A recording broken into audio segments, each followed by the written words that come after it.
শিক্ষক নিযুক্তি হোৱা নাই এই কথাটোত মই দুটামান মিচিং ৰাইজক আৰু আমাৰ যিসকলে শিক্ষকতা কৰিব বিচৰা বা আমাৰ যিসকলে টেট পাছ কৰি থৈছে বা BEd ডিগ্ৰীধাৰী আছে এখেতসকলক মই অনুৰোধ জনাব বিচাৰিছোঁ। এইটো আমাৰ আৰম্ভণি। 40 বছৰ লাগিলে মিচিং ভাষাৰ আন্দোলন, এই আন্দোলনৰ ফলত আজিৰ দিনত অসম চৰকাৰৰ পৰা আমি জাতীয় সংগঠন আৰু অসম চৰকাৰৰ লগত লগ লাগি আলোচনাৰ জৰিয়তে আমি এতিয়াও হোৱা নাই প্ৰথম 200খন স্কুলত প্ৰথমবাৰৰ কাৰণে অহাকালিৰ পৰা 2 এপ্ৰিলৰ পৰা মিডিয়াম অফ ইনষ্ট্ৰাকশ্যন বা মিচিং ভাষাৰ মাধ্যমটো পঢ়োৱাৰ সিদ্ধান্ত অসম চৰকাৰক কৰাইছোঁ।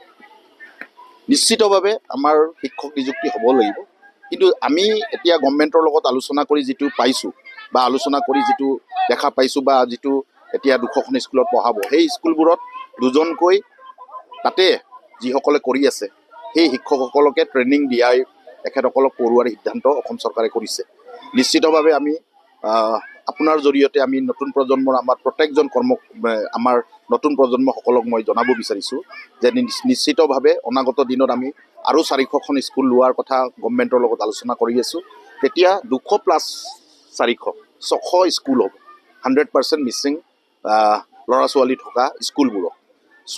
নিশ্চিতভাৱে সেইবোৰ 400খন স্কুল বা 200+400-600 স্কুলত অনাগত দিনত নিশ্চিতভাৱে শিক্ষকৰ প্ৰয়োজন হ'ব আৰু সেই সম্পৰ্কত আমি গভৰ্ণমেণ্টৰ লগত আলোচনা কৰিম।